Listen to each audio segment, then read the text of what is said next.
Isa ito sa mga napuntahan namin na may pinakamagandang sunrise. Hindi na kailangan ng filter. Hello, tara, punta tayo ng Tondol Beach.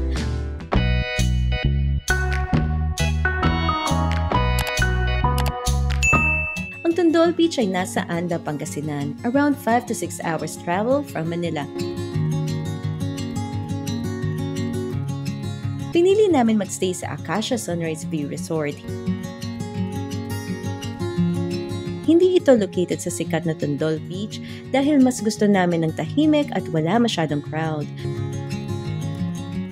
Nasa east side siya ng Anda at meron din siyang beach area kaya napakaganda ng sunrise dito. Malaki ang parking area, may wifi, aircon room, infinity pool at may mga kubo na pwede mong tambayan. Yung overall vibe ng resort ay parang bahay lang talaga. 3,200 per night ang rate nila para sa aming tatlo pero binigyan kami ng discount dahil 2 nights at weekdays. Take note lang ha, walang free breakfast at wala rin silang in-house resto pero meron silang partner restaurants na nagde-deliver for free. Kung preferred nyo naman na magpaon at magluto, meron silang common kitchen.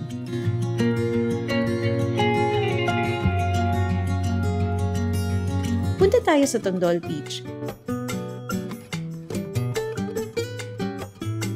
5-minute drive lang from the resort. Merong pay parking sa paligid. Low tide ang naabutan namin kaya walang alon at napakalawak ng shore area. Pino yung buhangin at cream-colored. Hindi siya mabato pero maraming seaweeds or sea plants. Sobrang babaw ng tubig, safe for kids and seniors. Para sa amin, Tondol Beach ay for travelers na gusto ng relaxing and local vibe. Perfect sa mga naghahanap lang ng pahinga at relaxation sa bakasyon nila. So ano, let's go na?